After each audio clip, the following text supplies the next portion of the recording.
ఈరోజు నేను మీతో పంచుకోవాలనుకున్నటువంటి వాక్య భాగం బహుశా క్రైస్తవుల్లో చాలా ఎక్కువ మంది ఇష్టపడేటువంటి వాక్య భాగం.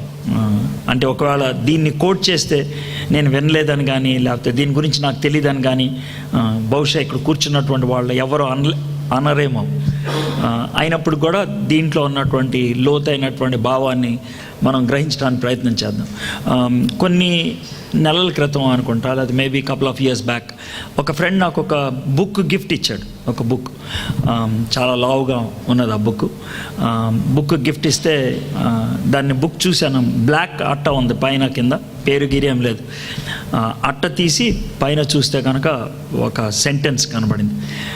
అడిగాను, ఇదేంటనంటే ఈ బుక్ అంతా కూడా ఈ ఒక్క విషయం మీదే రాశారన్నారు. సుమారు 426 పేజీలు ఉంది ఆ పుస్తకం.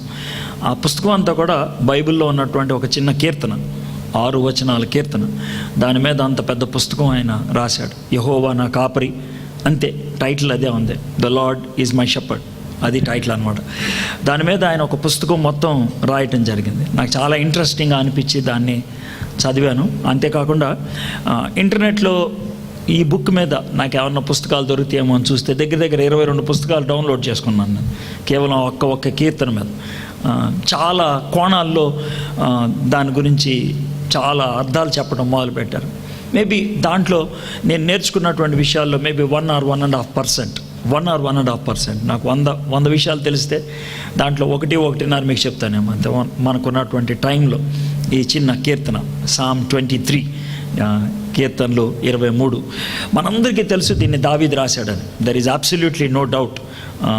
73 కీర్తనల గురించి ఎటువంటి అనుమానం లేదు, ఇది దావీదే రాశాడు అని చెప్తారు.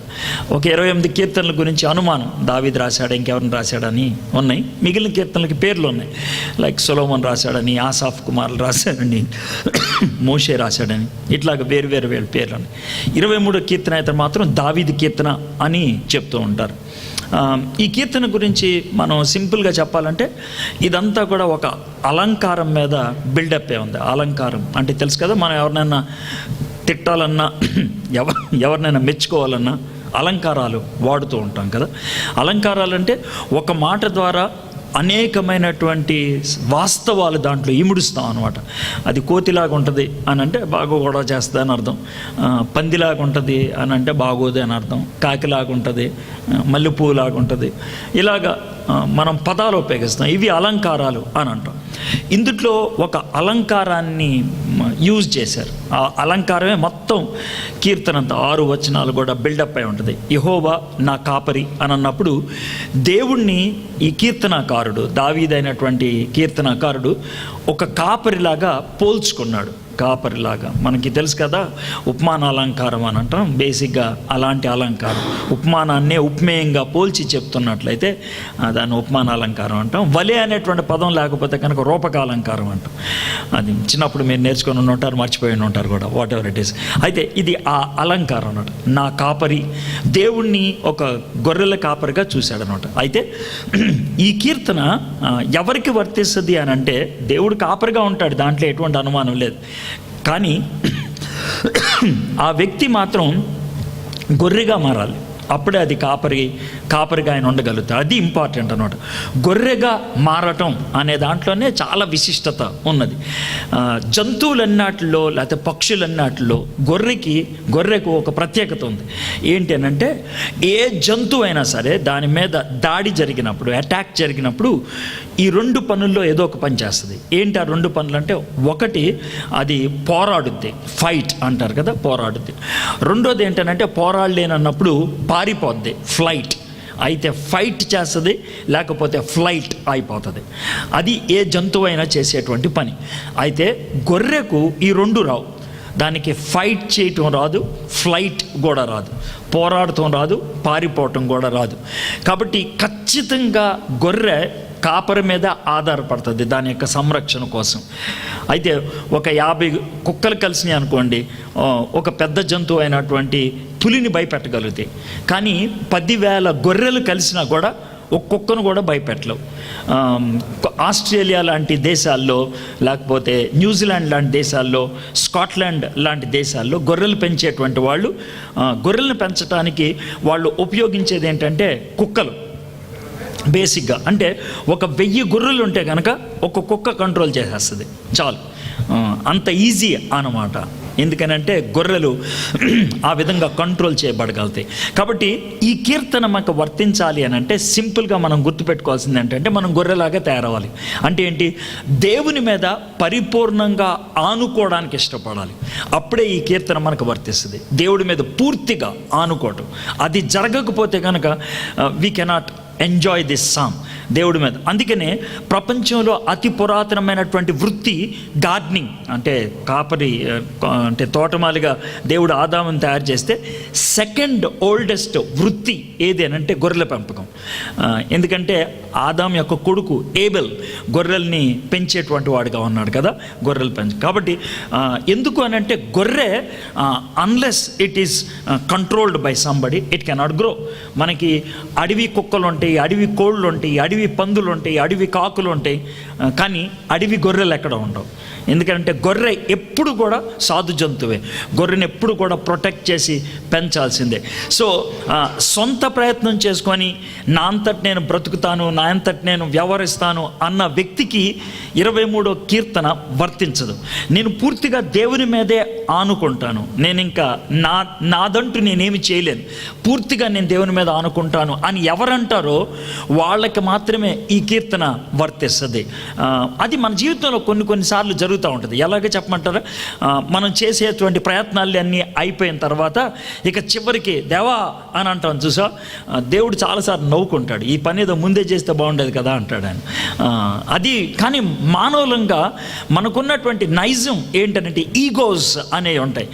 ఈగోస్లో ఒకళ్ళ మీదకి వెళ్ళి ఆధారపడతాం అనేది మనకి ఇష్టం ఉండదు. నేను ఎందుకు చేసుకోలేను, నాకెందుకు చేత కాదు, నేను ప్రతిసారి అక్కడికి వెళ్ళాలా, ఇది మనకు ఉండేటువంటి ఈగోయిస్టిక్ థింకింగ్ ఉంటుంది. అందుకనే ఈ కీర్తన మనకు వర్తించదు. దావీదు తక్కువడేం కాదు, 17 యుద్ధాలు చేసి ఇశ్రాయేలీలకి ఒక సంరక్షితమైనటువంటి సామ్రాజ్యాన్ని స్థాపించినటువంటి వాడు. అయినప్పటికీ ఈ పాట రాసుకున్నాడు ఆయన, యెహోవా నా కాపరి, నాకు లేమి కలగదు. ఈ మాట చెప్తున్నప్పుడు మీలో కొంతమందికి ఒక చిన్న డౌట్ వచ్చి ఉంటుంది, సార్ ఈ పాట రాసింది రాజు అయినప్పుడా గొర్రెలు కాసేటప్పుడా, మీరేంటి పెద్ద రాజు అయిన తర్వాత రాశాడు అన్నట్లు మాట్లాడుతున్నారు. నాకు తెలుసు మీ మైండ్ అలాగుండి ఉంటుందని, నేను కావాలని ఆ ఫ్లో స్టేట్మెంట్ వేశాను. ఎందుకనంటే చాలామందికి ఉండేటువంటి ఫీలింగ్ ఏంటి తెలుసా, ఈ కీర్తన దావీదు గొర్రెలు పెంచుకునేటప్పుడు రాశాడని కాదు. ఇది ఆయన ఎదిగిన తర్వాత రాశాడు, రాజైన తర్వాత రాశాడు. ఈ కీర్తన ఆయన బేసిక్గా ఆయన అనుభవం, ఆయన ఎక్స్పీరియన్స్. ఈ కీర్తనలో ఒక లైన్ ఏమైనా ఉంటుంది తెలుసా, నా శత్రువులు ఎదుట నువ్వు నాకు భోజనము సిద్ధపరిచి ఉన్నావు. ఒకవేళ దావీదు యొక్క జీవితంలో శత్రువుల ఎదుట భోజనము సిద్ధపరిచి భోజనం తింటున్నటువంటి పరిస్థితి ఒకే ఒక్కసారి జరిగింది. ఎప్పుడు అనంటే అబ్షలోం తన సొంత కొడుకు తనను చంపడానికి ఆయన్ని వెంటాడుతున్నప్పుడు దావీదు పరిగెట్టుకుంటా ఫిలిస్తీన్ల దేశంలోకి వెళ్ళి దాక్కున్నాడు. ఇంకా దాక్కోలేని పరిస్థితిలో రాజు వచ్చేస్తున్నాడు అని అన్నప్పుడు ఆయన ఏం చేయాలో అర్థం కాక పిచ్చోళ్లాగా నటించాడు. ఆ విధంగా పిచ్చోళ్లాగా నటించినప్పుడు ఈ సొంగగార్చుకుంటూ అబ్షలోం చూసి వెళ్ళిపోయాడు. అబ్షలోం అక్కడి నుంచి వెళ్ళిపోయాడు. ఆ తర్వాత ఫిలిస్తీన్లు అతన్ని పిలిచి అతనికి భోజనం పెట్టారు. అప్పుడు ఈ కీర్తన రాశాడు, నా శత్రువుల ఎదుట నువ్వు నాకు భోజనము సిద్ధపరిచి ఉన్నావని. ఎంత అద్భుతమైనటువంటి అనుభవం చూడండి. అయితే దీంతో ఇంకొక బ్యూటిఫుల్ లెసన్ మనం నేర్చుకోవచ్చు. ఏంటి అని అంటే ఈ కీర్తన అన్నీ బాగున్నప్పుడు రాసినటువంటిది కాదు. అంటే ఇప్పుడు మనకి ఒక మైక్ ఇచ్చి ఒక మంచి మ్యూజిషియన్స్ ఉండి పాడరా అంటే ఎవడైనా పాడతాడు, రానోడు కూడా పాడతాడు, పెద్ద విషయం కాదు. మనం బాత్రూంలోకి వెళ్ళి స్నానం చేసేటప్పుడు ఒక 2-3 చెంబులు నీళ్లు పోసుకున్న తర్వాత కాస్త ఫ్రెష్నెస్ వచ్చినప్పుడు మనకి తెలియకుండానే నోట్లోంచి కొన్ని రాగాలు వస్తూ ఉంటాయి. అది ఎందుకనంటే because you are feeling so fresh. కానీ దావీదు అలాంటి ఫ్రెష్నెస్ని అనుభవిస్తూ పాడినటువంటి పాట కాదు ఆయన. ఆ పాట ఎప్పుడు పాట అంటే amidst lot of struggles and fear, భయాల మధ్యన, ఒత్తిళ్ళ మధ్యన యెహోవా నా కాపరి, నాకు లేమి కలగదు అని పాడుకుంటూ వచ్చాడు. సో మీరు కూడా రకరకాల టెన్షన్స్ గుండా వెళ్తూ ఉండొచ్చు, మీరు కూడా లాట్ ఆఫ్ స్ట్రెస్ గుండా వెళ్తూ ఉండొచ్చు, ఒత్తిళ్ళు గుండా. ఒకవేళ వెళ్తున్నట్లయితే can I sing that song? నేను ఆ పాట పాడగలనా? యెహోవా నా కాపరి, నాకు లేమి కలగదు అనేది ఇది నిజమా? లేకపోతే ఊరినే ఆదివారం మాత్రమే పాడుకునేటువంటి పాట, వీక్ అంతట్లో కూడా అది పనిచేయదా? మీకు సీరియస్గా అలాంటి క్వశ్చన్ ఉంటే కనుక ఈ కీర్తన కొంచెం మనం లోతుల్లోకి వెళ్ళగలిగినట్లయితే మనం బాగా అర్థం చేసుకోగలుగుతాం. మనకి ఉన్న టైంలో 6 వర్సెస్ మనం చదవలేకపోవచ్చు అన్నీ కూడా, maybe couple of versus, 1-2 versus కొంచెం ఇన్డెప్త్గా లోతైనటువంటి భావాన్ని చూడటానికి ప్రయత్నం చేద్దాం. యెహోవా నా కాపరి, నాకు లేమి కలగదు. వెల్, నేను ఆ పుస్తకంలో ఈ ఒక్క లైన్ మీద 62 పేజీలు రాయటం చూశాను. 62 పేజెస్ అంటే అంత విషయం ఉన్నది దాంట్లో. సింపుల్గా చెప్పాలంటే యెహోవా నా కాపరి అని అన్నాడు. అంటే గొర్రె చెప్తున్నటువంటి మాట ఇది కదా. గొర్రె ఉంటుందంటే ఆయన నా కాపరి అని అంటుంది. ఎందుకని నా కాపరి అని అంటుంది అని అంటే, గొర్రెకు ఒక విచిత్రమైనటువంటి లక్షణం ఉంది. ప్రతి గొర్రెకు గొర్రెల కాపరి ఉండాలి, ప్రతి గొర్రెకు గొర్రెల కాపరి ఉండాలి, లేకపోతే కనుక అది వర్తించదు. తర్వాత గొర్రె ఏ కాపరే పడితే ఆ కాపరి వెనకాల వెళ్ళిపోదు. ఈయన నా కాపరి అని చాలా స్పష్టంగా చెప్పగలుగుతుంది. ఎందుకు అని అంటే, జాగ్రత్త వినండి, గొర్రె ఒక్కటే ఏ జంతువులాగా వ్యవహరించదు. ఇప్పుడు ఏ జంతువునైనా వెనక్కి కొడితే ముందుకు వెళ్తుంది. గుర్రం కానీ, గాడిద కానీ, కుక్క కానీ ఏదైనా సరే వెనకాల కర్రతో కొడితే అది ముందుకు వెళ్తుంది. అయితే గొర్రె వెనకాల కర్రతో కొడితే ముందుకు వెళ్దాం. గొర్రెను ముందుకు నడిపించాలంటే ఒకటే ఒక మార్గం. ఏంటంటే, ఒక కాపరి ముందెళ్తే అతన్ని ఫాలో అవ్వకుండా వెళ్తుంది, ఒక కాపరి ముందెళ్తే అతన్ని ఫాలో అవ్వకుండా. That's what a sheep can do. అది చేసేది. అయితే గొర్రెల కాపర్లు ఏం చేస్తారంటే, ఒక 3-4 కలిపి ఒక గ్రూప్గా ఫామ్ అయిపోతారు. ఫామ్ అయ్యి ఒక అతను ముందు నడుస్తూ ఉంటాడు, మిగిలిన వాళ్ళు వెనక నుంచి ప్రొటెక్ట్ చేసుకుంటూ ఉంటారు అనమాట. సాయంత్రం అయిపోయేటప్పటికి ఎవరు గొర్రెలు వాళ్ళు లెక్కేసుకోవాలి. యేసుప్రభువు వారు ఒక ఉపమానం చెప్పారు కదా, గుర్తుందా? ఒక ఆయనకు 100 గొర్రెలు ఉన్నాయి, అతను సాయంత్రం లెక్కేసినప్పుడు 99 ఉన్నది, ఒకటి తప్పిపోయింది. Do you know why Jesus said that story? ఎందుకంటే అది నార్మల్ పద్ధతి, అది ఎవ్రీ డే జరిగేటువంటి పని అనమాట. మనం కూడా స్టాక్ వెరిఫికేషన్ చేసుకుంటాం కదా ఎవ్రీ డే. అలాగే నా గొర్రెలన్నీ ఉన్నాయా లేదా అని లెక్కేసుకుంటాడు. ఎట్లా లెక్కేసుకుంటారు? ఇప్పుడు అందరు గొర్రెలు కలిసిపోయినాయి కదా, అందుకని ఏం చేస్తారంటే ఒక్కొక్కడు ఒక కార్నర్లో నుంచొని చిన్న దడి కట్టుకొని ఆ దడికి ఒక చిన్న ఓపెనింగ్ పెడతారు అనమాట, కట్టెలతో కట్టి ఒక ఓపెనింగ్. ఆ ఓపెనింగ్ పక్కన నుంచొని ఊ అని అరుస్తారు, 4 అరుస్తారు. అరిస్తే గొర్రెలు ఆ స్వరం వినంగానే ఎవరి కాపరి దగ్గరికి ఆ గొర్రె పరిగెట్టుకుంటూ వెళ్ళిపోతుంది అన్నమాట. దీన్ని ఆధారం చేసుకొని యేసుప్రభు వారు ఒక చక్కటి మాట అన్నారు, నా గొర్రెలు. ఇప్పుడు మీకు అర్థమైంది కదా, నా గొర్రెలు నా స్వరాన్ని వింటాయి అని అంటే, ఇప్పుడు మీరు నాకు చెందిన వాళ్ళైతే నేను పిలిస్తే మీరు నా దగ్గరకు వచ్చేస్తారు, నేను మాట్లాడితే మీకు అర్థమవుతుంది. గొర్రె ఎలా రెస్పాండ్ అవటం అనేది మీకు కాస్త విచిత్రంగా అనిపిస్తుంది. కానీ మన భారతదేశంలో కోళ్ళు పెంచుకుంటాం కదా, బయట చాలా కోళ్ళు తిరుగుతూ ఉంటే మనం బొబ్బొబ్బో అని అన్నాం అనుకోండి, 10 కోళ్ళు అక్కడ తిరుగుతున్నా కూడా అన్నీ రావు, మన 2 కోళ్ళే పరిగెట్టుకుంటూ వస్తాయి.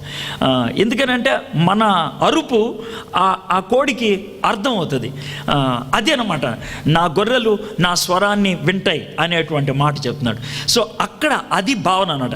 యెహోవా నా కాపరి అని అంటే ఆయనకి నాకు ఒక సంబంధం ఉంది, ఒక డైనమిక్ ఫెలోషిప్ ఉన్నది. డైనమిక్ అంటే సజీవమైనటువంటి ఉనికిలో ఉన్నటువంటి ఫెలోషిప్ ఉన్నది, అది దాని అర్థం అనమాట. డైనమిక్ అనే దానికి ఇంకా మీకు బాగా అర్థం చెప్పాలనంటే, కువైట్లో అలాంటి సమస్య బహుశా అక్కడక్కడ ఎదుర్కొంటారేమో కానీ ఇండియాలో చాలా తరచుగా ఎదుర్కొంటారు. ఏంటి తెలుసా? మీకు ఏ సిమ్ ఉన్నప్పటికీ ఒకవేళ ప్రయాణం చేస్తా ఉన్నాం అనుకోండి, అక్కడక్కడ కొన్ని చోట్ల ఏమవుతుందో తెలుసా, మీకు సిగ్నల్స్ అందవు. ఏమో రైట్? మీకు సిమ్ ఉంది, ఫోన్ ఉంది, ఛార్జింగ్ ఉంది, దాంట్లో డబ్బులు కూడా ఉన్నాయి, కానీ మీరు ఫోన్ చేయలేరు, ఫోన్ రిసీవ్ చేసుకోలేరు. ఎందుకనంటే టవర్తో మీకున్నటువంటి లింక్ బ్రేక్ అయింది. దాన్ని డైనమిక్ అని అనరు. డైనమిక్ ఎప్పుడవుతుందంటే ఆల్వేస్, ఎవ్రీ టైం ఆ రిలేషన్ ఉండాలి. యెహోవా నా కాపరి అని అన్నప్పుడు అది భావన అనమాట. ఎనీ టైం ఎనీవేర్ నా దేవుడితో నాకు లింక్ ఉంది, నా దేవుడు నాతో మాట్లాడగలడు, నా దేవుడి స్వరాన్ని నేను గుర్తించగలుగుతాను, అది అర్థం అన్నమాట. సరే, దీన్ని గ్రౌండ్ లెవెల్లోకి తీసుకొచ్చేద్దాం. మీరు దేవునికి గొర్రెలుగా ఉంటున్నారా లేదా అనే దాన్ని ఎలా ఐడెంటిఫై చేసుకుంటాం? నేను థీరీ బాగా చెప్తున్నప్పుడు అంతా కూడా చాలా అద్భుతంగా మీకు అనిపిస్తూ ఉండొచ్చు. బట్ దాన్ని ఫైనల్గా మీరు దేవునికి చెందిన వాళ్ళ కాదా అనే దాన్ని సింపుల్గా ఎలాగా చేసుకుంటామనంటే, మీరు ఎప్పుడైనా ఆదివారం మెసేజ్ అయిపోయి, మీటింగ్ అయిపోయి, చర్చ్ అయిపోయి బయటికి వెళ్ళినప్పుడు పాస్టర్ ఏం చెప్పాడో అర్థం కాలేదురా అనే ఫీలింగ్తో వెళ్ళారా? ఆయన సుత్తుకొట్టినట్టున్నాడు రా బాబు, ఏదో మాడుకుంటూ వెళ్ళాడు, అసలు ఏం ఎక్కట్లేదు మనకి అని అనుకుంటూ వెళ్ళారు. ఎప్పుడైనా కొంచెం తలనొప్పి అనిపించింది ఈరోజు అని అనుకుంటూ వెళ్ళారా? ఒకవేళ అలాంటి భావన వచ్చినట్లయితే దాని అర్థం ఏంటి తెలుసా? దేవునితో మీకు ఉండాల్సినటువంటి సంబంధం సరిగ్గా లేదని అర్థం, సరిగ్గా లేదని అర్థం. ఎందుకంటే పాస్టర్ ఎటువంటి వ్యక్తి అయినా, ఆయనకు బోధించడం వచ్చినా రాకపోయినా, ఆయన సిద్ధపడినా సిద్ధపడకపోయినా, నువ్వు కనుక దేవునితో మంచి రిలేషన్ కలిగి ఉన్న వ్యక్తి అయితే, దేవుడు గాడిదని కూడా ఉపయోగించి మాట్లాడగలడు. కాబట్టి గాడిద కంటే బెటర్ కాబట్టి పాస్టర్ ఖచ్చితంగా దేవుడు మీతో మాట్లాడతాడు. He can. అందుకని నేను పాస్టర్లు ప్రిపేర్ అవ్వక్కర్లేదు అని నేనేం అంటలేదు. వాళ్ళు చేయాల్సింది వాళ్ళది. పాస్టర్లు కనబడినప్పుడు వాళ్ళకి వేరుగా చెప్తాం. బట్ దేవుని వాక్యం వినటానికి వచ్చినప్పుడు ఎవరైనా సరే నాకు వినగలిగేటువంటి చెవులు ఉన్నాయి, వినగలిగేటువంటి ఆసక్తి ఉన్నది అని అన్నప్పుడు దేవుడు ఖచ్చితంగా మనతో మాట్లాడతాడు. God can speak to us. యెహోవా నా కాపరి అనే దాన్ని మనం ఆ సింపుల్ వేలో అర్థం చేసుకుంటాం. ఒకవేళ యెహోవా నాకు కాపరి అయితే ఏమవుతుంది? నాకు లేమి కలగదు అని అంటే అర్థం ఏంటి తెలుసా? నాకు ఏ కొదువులు ఉండవు అని కాదు, ఏ ఛాలెంజెస్ ఉండవు అని కాదు, ఏ ఇబ్బందులు ఉండవు అని కాదు. ఇన్స్పైట్ ఆఫ్ ఛాలెంజెస్ అంటే ఇబ్బందులు ఉన్నప్పటికీ, సవాళ్ళు ఉన్నప్పటికీ, ఒడిదుడుకులు ఉన్నప్పటికీ నేను నిబ్బరంగా ఉంటాను, ధైర్యంగా ఉంటాను. అది దాని అర్థం అనమాట. You have confidence hidden inside you. మీలో ఒక విధమైనటువంటి స్థితి, ఏం పర్లేదు జరుగుద్ది.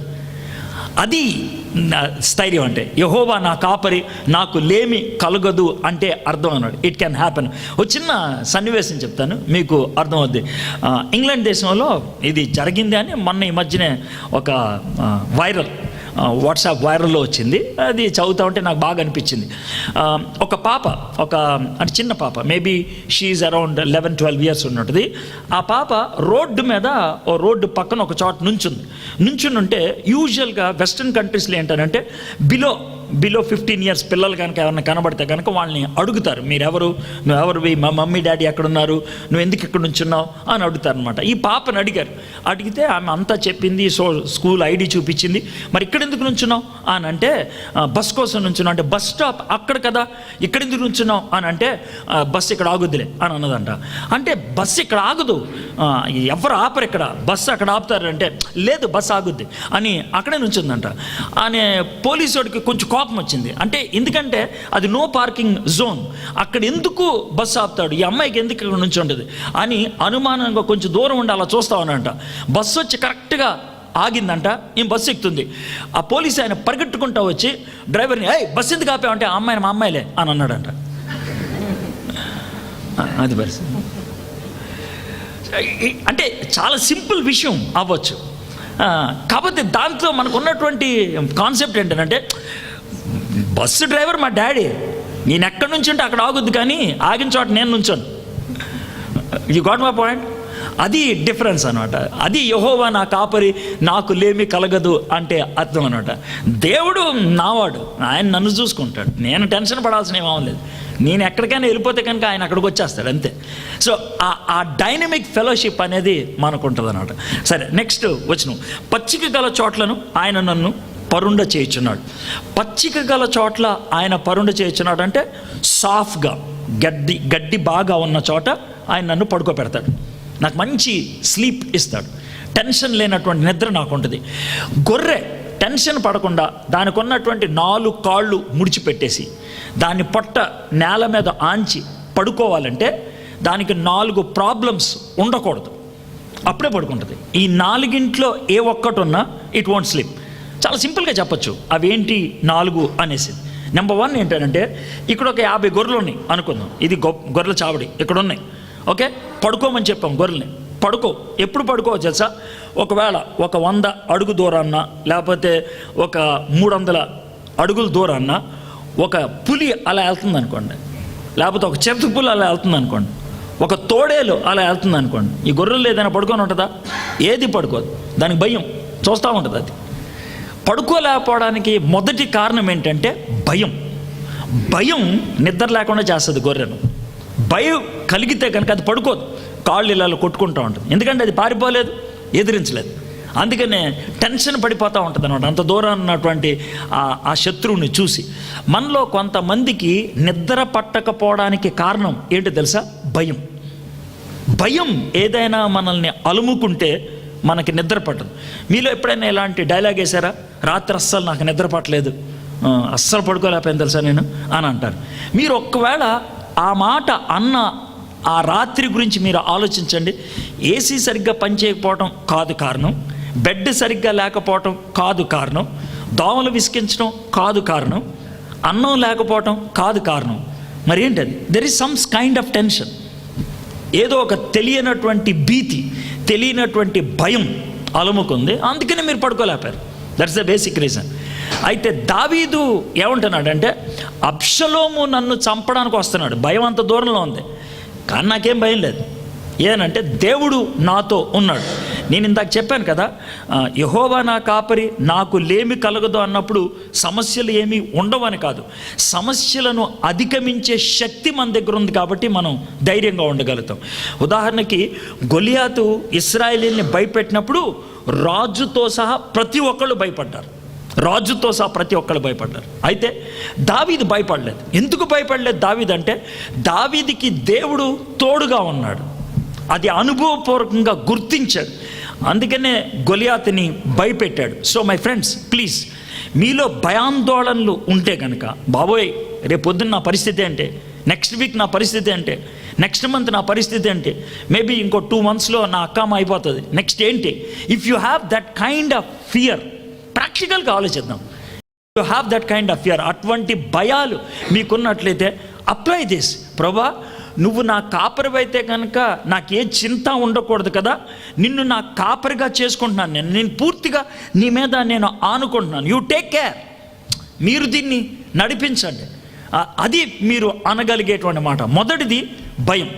రెండోది, గొర్రె పడుకోలేకపోవడానికి కారణం ఏంటంటే, గొర్రెలు ఒక 50 ఉన్నాయి అనుకోండి, సర్వసాధారణంగా 10 ఎన్నో మగ గొర్రెలు ఉంటాయి, మిగిలిన 40 ఆడ ఉంటాయి. ఈ 10 మగ గొర్రెల్లో 1-2 కొంచెం పొగరు ఉంటుంది వాటికి. అలాంటి గొర్రెలు 1-2 ఉంటే చాలు, మిగిలిన గొర్రెల్లో ఏ గొర్రెని పడుకోనేవద్దు. ఎందుకంటే ఆధిపత్యం కోసం పక్క నుంచి పొడుస్తూ ఉంటుంది, అది చేసే పని. అందుకనే ఎజెకియల్ గ్రంథం 34వ అధ్యాయంలో యెహోవా దేవుడు ఒక మాట చెప్తాడు. ఏమని తెలుసా? మీలో బలమైన గొర్రెకు బలహీనమైనటువంటి గొర్రెకు మధ్యవర్తిగా నేను ఉంటాను అని చెప్తూ ఉంటాడు. అంటే దీని నుంచి మనం అర్థం చేసుకోవాల్సింది ఏంటంటే, మనలో చాలామందికి దూరం నుంచి భయాలు ఏముండకపోవచ్చు, దగ్గర నుంచి బాధలు ఉంటాయి. దగ్గర నుంచి బాధలు అంటే ఏంటి తెలుసా? చాలామందికి ఇళ్లల్లోనే భర్త నుంచి కానీ, భార్య నుంచి కానీ, తోబుట్టుల దగ్గర నుంచి కానీ, అత్తమామల దగ్గర నుంచి కానీ సూటిపోటి మాటలతో బాధ పెట్టే పరిస్థితి ఉంటుంది. అంటే అందరూ బాగానే నవ్వుకుంటూ ఉంటారు, మధ్యలో వచ్చి టక్కుమని ఒక డైలాగ్ వేసి వెళ్ళిపోతారు, అంతే. ఇక మనం ఏడవలేము, నవ్వలేము. నవ్వు రాదు ఎందుకంటే తిట్టారు, ఏడవలేము, ఏడిస్తే కనుక కొడతారు. చాలా భయంకరంగా ఉంటుంది అది పరిస్థితి. చాలా చిత్రవదల్లాగా ఉంటుంది అన్నమాట. అలాంటి చిత్రహింసలకు చాలామంది గురవుతూ ఉంటారు, బాధలు. అయితే దావీదుకి బాధ ఎవడో శత్రువు దగ్గర నుంచి రాలేదు, తన సొంత కొడుకు దగ్గర నుంచి వచ్చింది.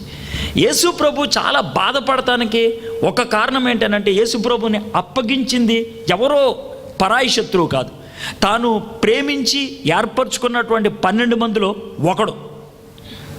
ఒకడు తనతో రోజు తిరిగేటువంటి వాడు తను ముద్దు పెట్టి అప్పగించేశాడు. అది ఎంత ఘోరంగా ఉంటుందో ఆలోచించాను. నేను ఎందుకని ఈ ఎగ్జాంపుల్స్ చెప్తున్నానంటే, మన దేవుడికి ఇవన్నీ కూడా అనుభవపూర్వకంగా తెలుసు. కాబట్టి మిమ్మల్ని ప్రేమించిన వాళ్ళు, లేకపోతే మీతో క్లోజ్గా ఉండేటువంటి వాళ్ళు మిమ్మల్ని సూటిపోటి మాటలతో ఇబ్బంది పెట్టి మిమ్మల్ని బాధ పెడుతున్నప్పుడు దేవుని దగ్గరికి వెళ్ళి చెప్పుకుంటే ఆయన అర్థం చేసుకుంటాడు ఆయన. ఎందుకంటే ఆ బాధలో ఉన్న వాళ్ళని ఓదార్చేటువంటి వాడు ఆయనే. మొదటిది భయం, రెండోది బాధ, మూడోది ఏంటంటే గొర్రె 6-7 నెలలు దాటేటప్పటికి దానికి ఉన్న బొచ్చు కత్తిరించాలి. ఒకవేళ కత్తిరించకపోతే ప్రాబ్లం ఏంటి అని అంటే యూజువల్గా 7 months దాటంగానే గొర్రె వెయిట్ కంటే దాని బొచ్చు వెయిట్ ఎక్కువైపోతుంది. గొర్రె వెయిట్ కంటే దానికి ఉండేటువంటి బొచ్చు వెయిట్ ఎక్కువైపోతుంది. ఒకవేళ బొచ్చు కనుక వెయిట్ ఎక్కువైపోతే ఏమవుతుంది అని అంటే తాబేల్లాగా తయారవుద్ది. ఎగ్జాంపుల్ చెప్తున్నా, తాబేల్ లాగా అంటే ఇప్పుడు తాబేల్ ఉందనుకోండి, ఇట్ గోస్ వెరీ ఫాస్ట్, చాలా వేగంగా వెళ్తుంది. అయితే తాబేల్ని తిప్పి పెట్టామనుకోండి, that's the end of it, చచ్చిపోతుంది, ఇంకెక్కడికి వెళ్ళలేదు. ఎందుకంటే దాని వెనకాల ఉన్నటువంటి వెయిట్ తాబేలు కంటే ఎక్కువ, కాబట్టి అది తిరగలేదు. It cannot turn, it will die like that. అదేవిధంగా గొర్రెకు కనుక బొచ్చు కత్తిరించకపోతే 7 months దాటేసిన తర్వాత అది కూర్చోడానికి ప్రయత్నం చేస్తే కనుక వెయిట్ ఎక్కువైపోయి ఇలా తిరగబడిపోతే 11th minute చచ్చిపోద్ది. 11th minute, 11వ నిమిషం చచ్చిపోద్ది. ఎందుకనంటే దానికి ఉన్నటువంటి పేగులు వచ్చి ఊపిరితిత్తుల మీద పడతాయి. ఇట్ జంప్స్ లైక్ దిస్, బరువుకి ఇక్కడ పడితే దాన్ని సఫకేట్ చేసినట్లు అయిపోతుంది. అంటే పేక పిసుక అని అంటే అలా చచ్చిపోద్ది. 11th minute లోపు it dies. That's what happens. అందుకనే ఇక పడుకోదు. కాబట్టి ఇది 3వ కారణం. దీన్ని ఏమంటారంటే భారం అంటారు. భారం. మన మీద చాలా రకాలైనటువంటి భారాలు ఉంటాయి. యూజువల్గా మిడిల్ ఈస్ట్లో ఉన్నటువంటి ఏ కంట్రీలో అయినటువంటి ఉద్యోగం చేసేటానికి వచ్చేవాళ్ళు యూజువల్గా ఎందుకు వస్తారంటే 70 to 80% ఎందుకు వస్తారంటే ఇండియాలో మీకు ఏవో చాలా భారాలు ఉన్నాయి, అవి తీర్చడానికి వచ్చారు మీరు ఇక్కడ. ఎవరికో జబ్బు ఉండి ఉంటుంది, లేదా అప్పులు ఉండిపోయి ఉంటాయి, లేదా కష్టాలు ఉండిపోయి ఉంటాయి, దాన్ని తీర్చడానికి ఇక్కడికి వచ్చారు మీరు. Usually you have come that. కాబట్టి ఎంత సంపాదించినా కూడా ఆ టెన్షన్ మిగిలిపోతుంది, ఆ భారం అలాగా ఉండిపోతుంది. యేసుప్రభు వారు ఎంత స్పష్టంగా చెప్పారు, సమస్త భారం మోసుకొని వచ్చిన వాళ్ళ నా దగ్గరికి రండి అని. కానీ మనకి తెలుసు, but we don't put it on God. ప్రభా, ఈ అప్పుల భారం నా మీద ఉంది, తల్లిదండ్రుల్ని పోషించాల్సినటువంటి భారం నా మీద ఉంది, కుటుంబ సభ్యుల యొక్క పోషణ భారం నా మీద ఉండిపోయింది, వీళ్ళ పెళ్ళిళ్ళు చేయాల్సిన భారం నా మీద ఉండిపోయింది. దేవా, ఇది నువ్వు దీన్ని తీర్చు ప్రభా అనే మాట మనం ఎందుకు అనలేకపోతున్నాం? Why we don't use it? భారం. సో ఇప్పటికి 3 అయిపోయినాయి. ఒకటి భయం, రెండోది బాధ, మూడోది భారం. భయం దూరం నుంచి వస్తుంది, బాధ పక్క నుంచి వస్తుంది, భారం మీద ఉంటుంది. 4వది లోన్ ఉండేది. అదేంటనంటే ఆకలి తీరకపోతే, బొవ్వ దొరకకపోతే నిద్ర పట్టదు దానికి, బొవ్వ. ఈ 4 ఒక విధంగా చెప్పాలంటే గొర్రె పడుకోకుండా చేసేది, నిద్ర లేకుండా చేసేది. కానీ దావీదు ఉన్నాడంటే పచ్చిక గల చోట్లను ఆయన నన్ను పరుండ చేయించున్నాడు. అంటే ఈ 4 సమస్యలు ఆయన తీరుస్తున్నాడు. He is clearing all the 4 areas. ఎంత అద్భుతమైన మాట. అసలు ఒక మాట చెప్పాలంటే ఈ ఒక్క సెంటెన్స్ అర్థం చేసుకుంటే ఇట్స్ మైండ్ బాగ్లింగ్. మన లైఫ్ అంతా కూడా సెటిల్ చేయగలిగేటువంటి ఇష్యూస్ ఉన్నాయి. అందుకనే ఈ కీర్తన అంత విలువైనటువంటి కీర్తన అని చెప్పుకుంటూ ఉంటారు. Okay, next line. శాంతికరమైన జలములు యొద్ద నన్ను నడిపించుచున్నాడు. శాంతికరమైనటువంటి జలములు అని అంటే ఏంటి? మురికి నీళ్లు కావవి. రెండోది ఏంటంటే పారే నీళ్లు కావవి. గొర్రెలు మురికి నీళ్లు తాగు. రెండోది గొర్రెలు పారుతున్నటువంటి నీళ్లు తాగు. అది నిలకడగా ఉండాలి, స్పష్టంగా ఉండాలి. అది శాంతికరమైన జలములు అంటే అర్థం. పారే నీళ్ళు తాగమంటే ఎందుకు తాగు అని అంటే గొర్రె నాలుకతో నీళ్లు తాగదు, కుక్కలు అలా తాగినట్లు. అది మొత్తం ముట్టి నీళ్ళల్లో పెట్టి తాగుద్ది. నీళ్లు పారుతున్నప్పుడు మొత్తం ముట్టి లోన్లో పెడితే ముక్కులోంచి నీళ్లు లోనికి వెళ్ళిపోయి అది తుమ్మి జలుబు చేసి తలకాయ గోడకేసి కొట్టుకొని కొన్నిసార్లు బ్లీడ్ అయి చచ్చిపోతుంది. అందుకనే పారే నీళ్లు తాగకూడదు, అది నిలకడగా ఉన్న నీళ్లు తాకాలి. మురికి నీళ్లు తాగకూడదు. ఎందుకో తెలుసా? గొర్రె చాలా సెన్సిటివ్. మురికి నీళ్ళల్లో రకరకాలైనటువంటి బ్యాక్టీరియా ఉంటుంది. కడుపులోకి వెళ్తే కనుక బ్యాక్టీరియా పురుగులు పట్టది చచ్చిపోతుంది అది. అందుకనే స్పష్టమైనటువంటి నీళ్లు తాగాలి. ఇశ్రాయేల్ దేశంలో నిలకడైనటువంటి శాంతికరమైనటువంటి జలాలు దొరకవు అంత క్విక్గా. అందుకని గొర్రెల కాపర్లు ఏం చేస్తారు తెలుసా? గొర్రెలను మేపేటప్పుడు పొద్దున్నే 5 o'clockకి గడ్డి మేపిస్తారు. ఎందుకు తెలుసా? మార్నింగ్ 5 o'clock డ్యూ అంటే మంచు ఉంటుంది కదా, మంచు గడ్డి మీద పడి ఉంటుంది. ఆ గడ్డి తింటే గడ్డితో పాటు మంచు కూడా లోనికి వెళ్ళిపోతుంది కదా, that it self is water. ఇంకా అప్పుడు వేరే వాటర్ తాగాల్సిన అవసరం లేదు. That's the purest. దానికి ఇంకా ఏ కల్తీ లేదు, చాలా స్పష్టమైనటువంటి నీరు. అందుకనే ఆ నీరు తాగిపిస్తూ ఉంటారు. చూడండి ఎంత బ్యూటిఫుల్ మీనింగ్తో ఈ కీర్తన రాసుకుంటూ ఉన్నాడు. నా ప్రాణమునకు ఆయన సేద తీర్చుచున్నాడు. ప్రాణమునకు సేద తీర్చడం అని అంటే when we work for some time కొంచెం రెస్ట్ తీసుకోవాలనిపిస్తుంది. మనం నడిచినప్పుడు కొంచెం దూరం రెస్ట్ తీసుకోవాలి అని అనిపిస్తుంది. గొర్రెలు నడుస్తూ ఉంటాయి కదా, నడుస్తూ ఉన్నప్పుడు అవి అక్కడక్కడ రెస్ట్ తీసుకోవాలి.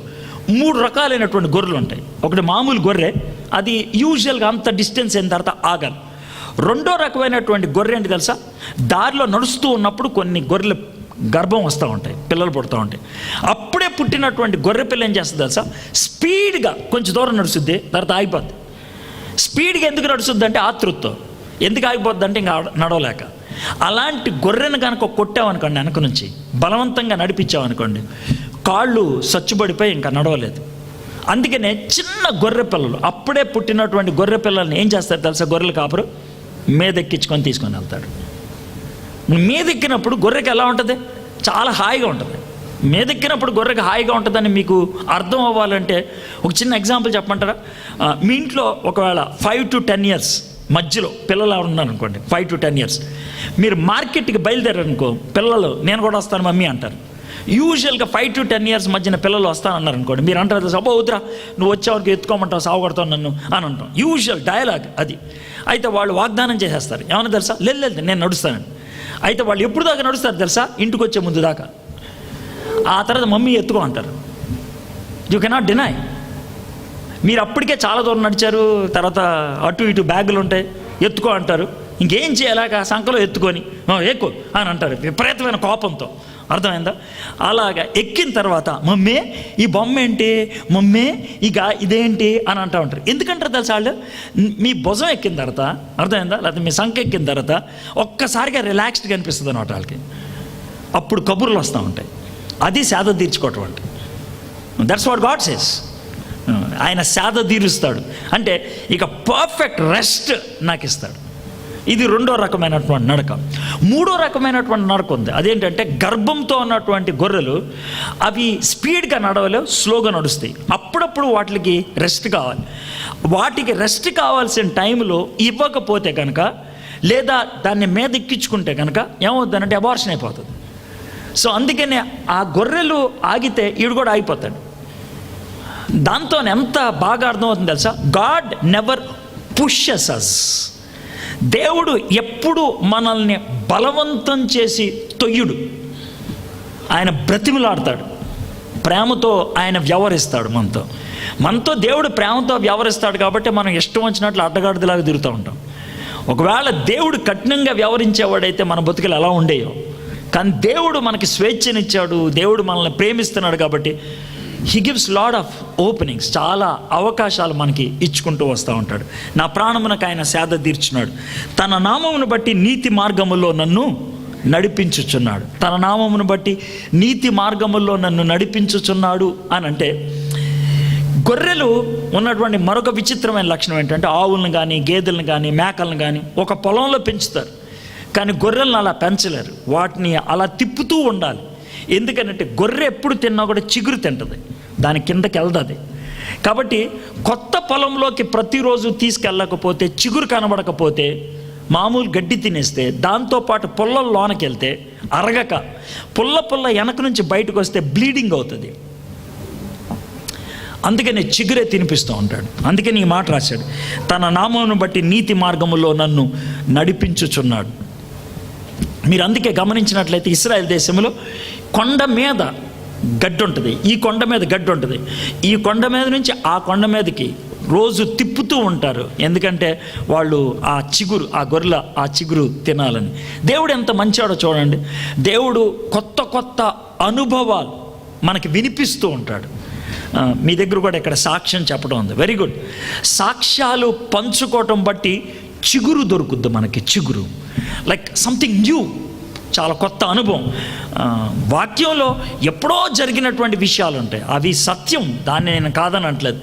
కానీ ఎవరో ఒకళ్ళు నిన్న జరిగింది, ఇప్పుడు జరిగింది, మొన్న జరిగింది నా జీవితంలో అని చెప్పినప్పుడు ఇట్ గివ్స్ దట్ ఫ్రెష్నెస్, ఆ నూతన అనుభవం మనకిస్తుంది. దాన్నే మనం చిగురు అని అంటూ ఉంటాను. గాఢాంధకారపు లోయలో నేను సంచరించినను ఏ అపాయమునకును భయపడను. మీరు గమనించినట్లయితే మొదటి 3 వచనాలు ఒక మూడ్, ఒక పద్ధతిలో నడిచిపోయాయి. యెహోవా నా కాపరి, నాకు లేం కలగదు, పచ్చిక చోట్ల ఆయన నన్ను పరుణ చేయుచున్నాడు, శాంతికరమైన జలముల యొద్ద ఆయన నన్ను నడిపించుచున్నాడు, నా ప్రాణమునకు ఆయన సేద తీరుస్తున్నాడు, తన నామమును బట్టి నీతి మార్గంలో ఎవ్రీథింగ్ పాజిటివ్ పాజిటివ్ పాజిటివ్, అంత చక్కగా సాఫీగా కొనసాగిపోతుంది. సడన్గా గాఢాంధకారపు లోయలో నేను సంచరించినను, సడన్గా ఒక ట్విస్ట్ కనబడుతుంది అక్కడ. గాఢాంధకారపు లోయలో నేను సంచరించిన. అంత గొప్ప కాపరి మనకుంటే, అంత మంచి కాపరి మనకుంటే, దేవుడే మనకు కాపరి అయితే గాఢాంధకారంలోకి మనం ఎందుకు వెళ్ళాం? గాఢాంధకారపు లోయలోకి ఆయన ఎందుకు పంపించాడు? జాగ్రత్తగా గమనించండి. గాఢాంధకారపు లోయలో నేను, చూడండి అక్కడ, గాఢాంధకారపు లోయలో నేను, ఆయన నన్ను పంపించలా, నేను. మొదటి 3 వచనాల్లో ఆయన ఆయన ఆయన అనుంటే 4వ వచనంలో నేను అనేది వచ్చేసింది. అంటే మనంతట మనం వెళ్ళిపోయాం అనమాట, మనం దారి తప్పాం అనమాట. మనం దారి తప్పితే గాఢాంధకారపులోకి వెళ్ళాం. మీలో కొంతమంది సమస్యల్లో ఇరుక్కుపోయారు, మీలో కొంతమంది ఒడిదుడుకుల్లో ఉండిపోయారు. ఎందుకో తెలుసా? మేబీ కొంతమందికి అలా ఉండిపోవడానికి కారణం ఏదో తెలుసా? మీరు చేసుకున్నటువంటి తప్పుడు పనులు, మీరు చేసినటువంటి తప్పుడు పనులు, మీరు వేసినటువంటి తప్పటి అడుగులు, మీరు దారి తప్పారు, కావాలని వెళ్ళిపోయారు. అందుకే గాఢాంధకారంగా అనిపిస్తుంది. ఒక్కసారిగా జీవితం బాబోయ్ ఏంటి ఇలాంటి ఉచ్చుల్లో ఉంది, ఏంటి ఇలాంటి పరిస్థితుల్లో ఉంది. మేబీ నువ్వు వెళ్ళిపోయాము. కానీ మన దేవుడికి ఉన్నటువంటి విచిత్రమైనటువంటి గొప్ప లక్షణం ఏంటి తెలుసా? అలాంటి గాఢాంధకారపు లోయలోకి వెళ్ళినప్పుడు కూడా, గాఢాంధకారపు లోయలో నేను సంచరించిన ఏ అపాయమునకు నువ్వు భయపడను. ఎప్పుడో తెలుసా? దేవుడు నువ్వు కాపరిగా ఉన్నట్లయితే. ఒకవేళ దేవుడు నీ కాపరి అయితే కనుక ఆయన చేసే పని ఏంటి తెలుసా? 100 గొర్రెల్లో ఒక గొర్రె తప్పిపోతే ఆయన 99 గొర్రెల్ని ఎవరికో ఒకరికి అప్పచెప్పి ఆ ఒక్క గొర్రె ఎత్తుక్కుంటూ వస్తాడు ఆయన. ఫర్ ఎగ్జాంపుల్, నేను ఇప్పుడు వాక్యం చెప్తున్నప్పుడు నాకున్నటువంటి అండర్స్టాండింగ్, లేకపోతే నాకున్నటువంటి ఫెయిత్, నాకున్నటువంటి విశ్వాసం, నాకున్నటువంటి నమ్మకం ఏంటి తెలుసా? ఇక్కడ యేసయ్య ఎత్తుక్కుంటూ వచ్చాడు మీలో కొంతమందిని. మీలో కొంతమంది తప్పారు, చర్చికి వచ్చారు, నేను కాదని అనట్లేదు. బైబిల్ పట్టుకొని మిమ్మల్ని కనుక ఇప్పుడు ఎవరన్నా ఫోటో తీస్తే కనుక మీ అంత పవిత్రుడు ఎవరు లేడనే పిక్చర్ వస్తుంది. అంత బాగా వింటున్నారు మీరు, నేను కాదని అనట్లేదు. బట్ అది మీ హార్ట్ కాదేమో, అది మీ మైండ్ కాదేమో, అది మీ లైఫ్ కాదేమో. నేను ఎవరిని ఏలెత్తి చూపించట్లేదు, but I'm speaking in general. ఒకవేళ ఈ మాటలు చెప్తా ఉంటే మీలో ఎవరికైనా కోపం వస్తే ప్రైజ్ ద లార్డ్, ఎందుకు తెలుసా? మీకు తగిలిందని అర్థం. I want that to happen. ఈడెవడు ఇలా మాడుతున్నాడు అనే క్వశ్చన్ మీలో వస్తే కనుక వెరీ గుడ్, పని జరిగిందని అర్థం. చాలా కాలం తర్వాత వాక్యం పనిచేయడం మొదలుపెట్టిందేమో మీ లైఫ్లో, తగిలిందేమో మీకు, గుడ్. అందుకనే ఎత్తుక్కుంటూ వచ్చాడు ఆయన. ఎత్తుక్కుంటూ వచ్చి ఆయన, హే నువ్వు తప్పావు, వస్తావు ఎప్పుడైనా నా దగ్గరికి, అది దేవుడు చెప్పేటువంటి మాట. కొన్ని సందర్భాల్లో ఆ విధంగా పిలవటం లాస్ట్ అవుతుందేమో. యెషయా గ్రంథంలో ఈ మాట చూస్తాం అనమాట. ఎందుకంటే తెలుసా? ఆయన దొరుకు కాలంలోనే ఆయన వెతకడం మంచిదని. దొరుకు కాలంలోనే వెతకడం అంటే అర్థం ఏంటి చెప్పమంటారా? ఎప్పుడైనా ఆడవాళ్ళకి ఇది బాగా అర్థం అవుతుంది. ఎలాగో తెలుసా? పొద్దున్నే లేచిన తర్వాత ఆడవాళ్ళకి కుండేటువంటి ఒక భయంకరమైనటువంటి ప్రశ్న ఏంటి తెలుసా? ఇవాళ ఏం కూర ఉండాలి అని. నిన్న వంకాయ వండాను, మొన్న బెండకాయ వండాను, అంతకుముందు దోసకాయ వండాను. దోసకాయ వండితే అమ్మా రోజు దోసకాయనే అంటారు, బెండకాయ వండితే రోజు బెండకాయనే అంటారు, వంకాయ వండితే రోజు వంకాయనే అంటారు. ఏం వండాలో అర్థం కాదు. సో ఆ కూరగాయలు అన్నిటిని ఎదురు పెట్టుకొని ఆలోచిస్తూ ఉన్నప్పుడు బయట రోడ్డు మీద నుంచి కూరగాయలోడు వెళ్తున్నాడు అనుకోండి, అర్థమైందా? కూరగాయలోడు సరసాధనగా కూరగాయలు అని అరవడం, వాడి దగ్గర ఏమో ఉన్నాయి అరుస్తూ ఉంటాడు, బీరకాయలు చిక్కుడుకాయలు అని. ఇవి వింటాం, విని 1-2 నిమిషాల తర్వాత డిసైడ్ అవుతాం, చిక్కుడుకాయలు కొందాం అని అనుకొని ఆ పక్కన మీ అమ్మాయి ఎవరంటే చిక్కుడుకాయలు అబ్బాయి వచ్చి వెళ్ళాడే పిలువ అంటది. ఈ బయటికి వెళ్ళి మమ్మీ ఆడు వెళ్ళిపోయాడే అని అంటారు. అంటే నువ్వు డిసైడ్ చేసే లోపల ఏమైపోయింది? వెళ్ళిపోయాడు. యేసు ప్రభు ఎగ్జాక్ట్లీ అదే ఎగ్జాంపుల్ ఉపయోగించాడు. ఏం తెలుసా? నేను దొరుకు కాలములో నా దగ్గరికి వచ్చాయి, లేదంటావు అనుకో వెళ్ళిపోతాను, నేను అరుచుకుంటూ వెళ్ళిపోతాను. ఇంకా ఆ తర్వాత ఎక్కడ చిక్కుడుకాయలు వాడంటే లేడు, వెళ్ళిపోయాడు, అయిపోయింది. So you should not miss it. అందుకనే ఈ మాట మనం గమనించాలి. గాఢాంధకారపు లోయలో నేను సంచరించినను, ఏ అపాయం నాకు నువ్వు భయపడను. నీవు నాకు తోడయుందువు, నీ దుడ్డు కర్రయు నీ దండమును నన్ను ఆదరించును. దుడ్డు కర్ర ఇది ఎలా ఉంటుంది అంటే బేస్బాల్ స్టిక్ ఉంటుంది, ఓ పక్కన సన్నగా ఇంకో పక్కన లావుగా, అలా ఉంటుంది దుడ్డు కర్ర. దండం అంటే తాతగారి కొక్కి ఉంటుంది కర్ర, అది రైట్ హ్యాండ్లోనేమో దుడ్డు కర్ర ఉంటుంది, లెఫ్ట్ హ్యాండ్లోనేమో దండం ఉంటుంది. ఇది గొర్రెల కాపరికి ఉండేటువంటి యూజువల్ అటైర్, బట్టలు మీదేమో గొంగలు ఉంటుంది. ఈ మూడు ఉంటే కనుక ఆడు గొర్రెల కాపరని అర్థం అనమాట. దుడ్డుకర్ర ఎందుకు ఉపయోగిస్తాడు, దండం ఎందుకు ఉపయోగిస్తాడు ఆలోచిస్తే, వెనకాల ఉన్నటువంటి వ్యక్తి దుడ్డుకర్ర ఎందుకు ఉపయోగిస్తాడంటే, ఒకవేళ ఏ గొర్రెనైనా ఒక వుల్ఫ్ తోడేలు కానీ ఏదైనా ఇలా పట్టుకుందనుకోండి, ఇది పట్టుకుందనుకోండి, ఈ దుడ్డుకర్ర తీసి ఇక్కడ కొడతాడు. ఆ వుల్ఫ్కి ఇక్కడ కొడితే ఆ పెయిన్కి అని అంటది, వచ్చేస్తుంది బయటికి, ఉండదు నోట్లో. అందుకనే కీర్తనకారుడు ఏమంటాడు తెలుసా, నన్ను శత్రువు యొక్క వేటగాని యొక్క ఉరిలోంచి లాగావు బయటకు అంటాడు. వేటగాని ఉరిలోంచి తప్పించావు అంటే ఉరిలోకి వెళ్ళిపోయా, అయిపోయింది, పట్టేసుకున్నాడు. కానీ ఈ దుడ్డుకర్ర ఉపయోగించడం బట్టి బయటకు వచ్చేసాను నన్ను. అలాగా ఆయన తప్పిస్తాడు. దండం ఎందుకు ఉపయోగిస్తాడు, గొర్రె నడుచుకుంటే వెళ్తుంది కదా, దానికి బుర్ర ఉండదు, ఇక్కడ లోయ ఉంది, ఇక్కడ గొంత ఉంది, ఆలోచించదు, నడుచుకుంటే వెళ్ళిపోతుంది, గుంట్లో పడిపోద్ది కొన్నిసార్లు. అప్పుడు ఏం చేస్తాడంటే ఆ కొక్కుం కర్రను రిఫర్స్ చేసి దాని పైకి లాగుతాడు. That's how he does. Beautiful. ఒకటి, మనల్ని ఎవరిని అటాక్ చేస్తే దుడ్డు కర్ర, రెండోది మనమే జారి పడిపోతే దండం. సో ఆయన ప్రొటెక్ట్ చేసేవాడు, మనకి మార్గం ప్రొవైడ్ చేసేటువంటి వాడు. సో ఈ రెండు మనల్ని ఆదరిస్తాయి అని అంటున్నాడు. నా శత్రువులు ఎదుట నువ్వు నాకు భోజనము సిద్ధపరచుదువు. శత్రువులు ఎదుట భోజనం సిద్ధపరచుదు అని అంటే, శత్రువు ఎప్పుడు భోజనం పెట్టినా మనం తినం. కానీ దీన్ని ఎలా అర్థం చేసుకోవాలి తెలుసా, అన్ఎక్స్పెక్టెడ్ సోర్సెస్ నుంచి దేవుడు మనకు ఫుడ్ తెచ్చాడు. అన్ఎక్స్పెక్టెడ్ సోర్సెస్ నుంచి ఊహించవు వీడు మనకు సహాయం చేస్తాడని, దేవుడు అలా సహాయం చేస్తాడు. 1986లో December 18th నేను నల్గొండలో క్రిస్మస్ మీటింగ్లో మాట్లాడటానికి వెళ్ళాను. నల్గొండ నుంచి రాత్రి బండి వేసుకొని రామారం అనే ఊరు వెళ్ళాలి. నేను ఇంకొక ఆయన వెళ్తా ఉన్నాం. మధ్యలోకి వెళ్ళిన తర్వాత మా బండి బ్రేక్ అయింది, అడవి మధ్యలో. సో నన్ను తీసుకెళ్తున్నటువంటి ఆయన పేరు నాగేశ్వరరావు. ఆయన ఏమని అడుగుతారు, సార్ బ్రదర్ ఇక్కడ అంతా అన్నలు ఉంటారు, వేరు జంతువులు ఉంటాయి, మనం ఏదో ఒక గుడిసెలోకి వెళ్ళాలి అన్నాడు. అంత దూరంలో లైట్ కనబడుతుంటే తోచుకుంటే వెళ్ళాం. ఒక చిన్న గుడిసె ఉంది, ఆ గుడిసె తలుపు కొట్టి, సార్ ఈ బయట వసారాలో ఉంది కదా అక్కడ పడుకుంటాం అన్నాం. పడుకోండి అన్నాడు. పావుగంట తర్వాత ఆయన మళ్ళీ తలుపు తీసి భోంచేశారా అన్నాడు. అంటే లేదంటే అన్నాం. రండి లోనికి అని అన్నాడు. అది ఒకే ఒక చిన్న గది, అదే గుడిసి. ఆయన కింద పీటలు వేసి కూర్చోపెట్టి 2 ప్లేట్లో మాకు పసుపు అన్నం వేసి ఇచ్చాడు. అది ఏ అన్నం కూడా తెలియదు మాకు.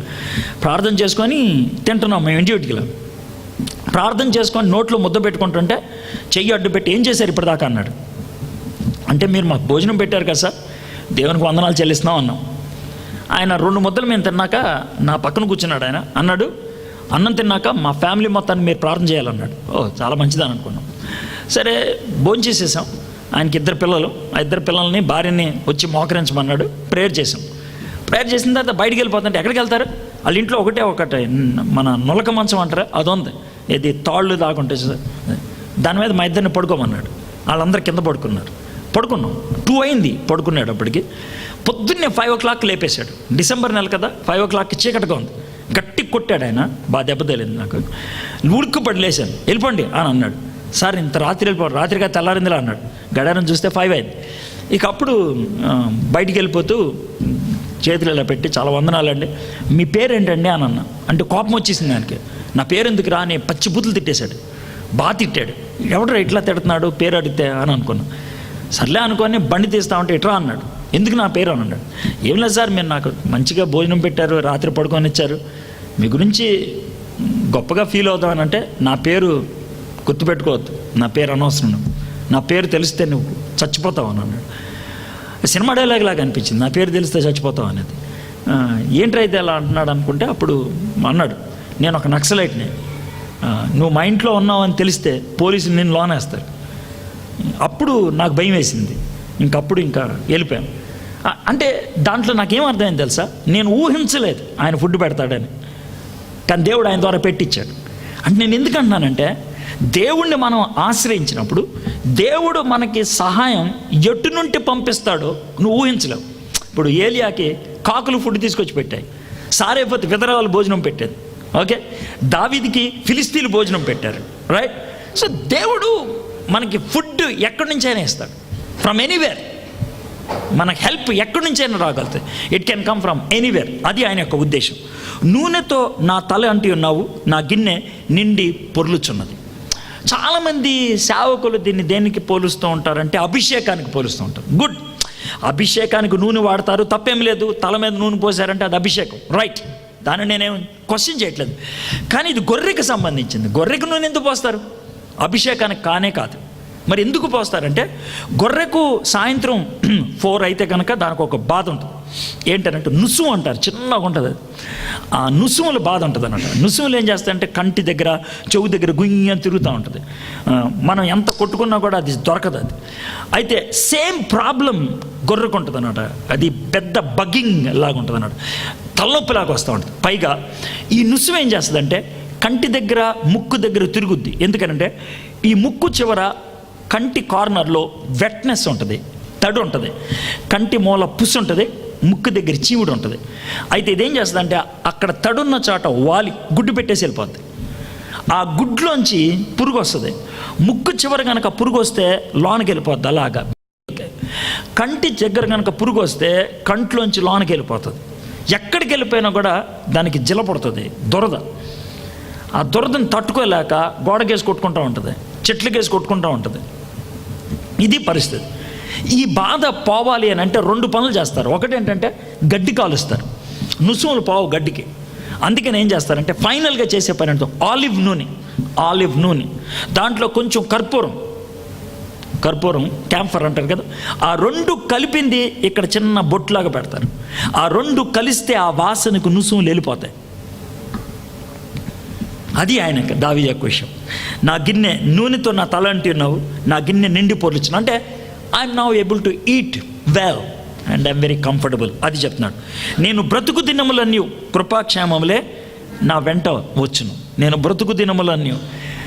దావీదు ఇన్ని ఎక్స్పీరియన్స్ చేసిన తర్వాత now is coming to the conclusion.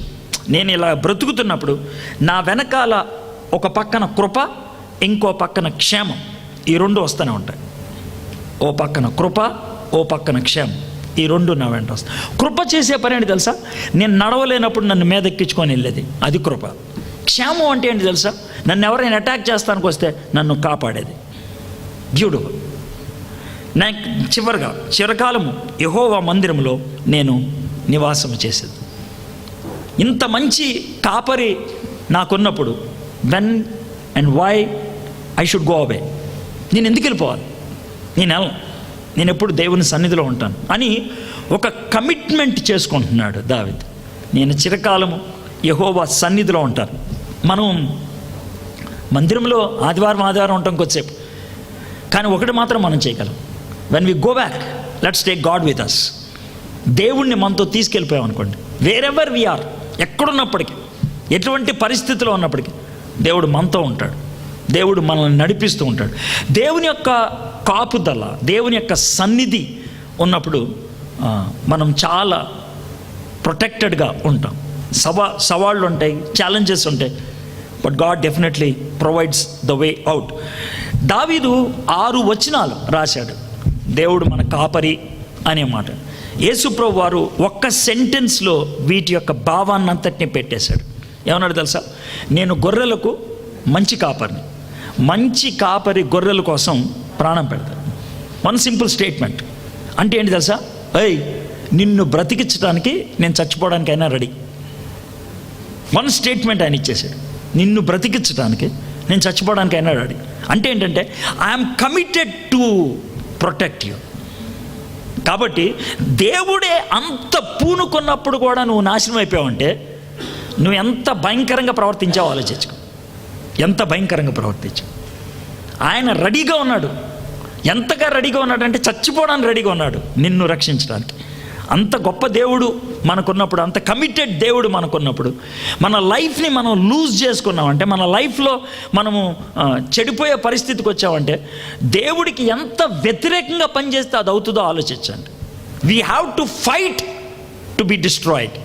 మనం నాశనం అవడానికి ప్రయత్నం చేయాలి అంతే. న్యాచురల్గా అయితే నాశనం అవడానికి వీల్లేదు, ఎందుకంటే ఆయన కాపుదల్లో మనం ఉంటాం. మనం కావాలని పక్కకి వెళ్ళిపోతూ ఉన్నాం. ఒకవేళ అలాంటి జీవితం మీకున్నట్లు అనిపించినట్లయితే, why don't you come back to God? దేవుని దగ్గరికి ఎందుకు వెనక్కి రాకూడదు? మీరు బాగా చదువుకున్న వాళ్ళు, ఎదిగిన వాళ్ళు, పెద్దవాళ్ళు, పెద్ద ఇమోషనల్గా నేనేం మాట్లాడాల్సిన అవసరం లేదు. జస్ట్ థింక్ చేయండి, ఆలోచించండి. దేవుడు నేను మిమ్మల్ని కాపాడటానికి చచ్చిపోవడానికి రెడీ అయ్యాను అని అన్నప్పుడు మనం ఎందుకు ఆ కాపుదలను అనుభవించలేకపోతున్నాం? ఎందుకని ఆ కాపుదలను మన లైఫ్లో రుచించలేకపోతున్నాం? ప్రాబబ్లీ మనమే వెళ్ళిపోయాము, గడాంధకారపు లోయలో మనం వెళ్ళిపోయాము.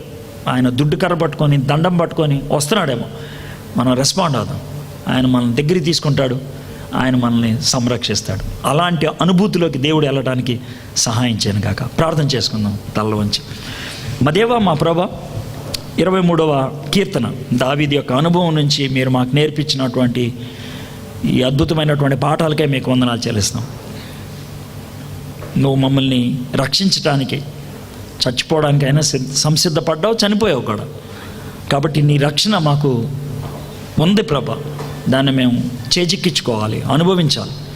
దానికి మేము చేయగలిగింది ఒక్కటే, నీ మీద పూర్తిగా ఆనుకోవాలి ప్రభా. అలాంటి ఆనుకునే జీవితాన్ని మాకు అనుగ్రహించమని యేసు నామములో ప్రార్థన చేయించున్నాం తండ్రి.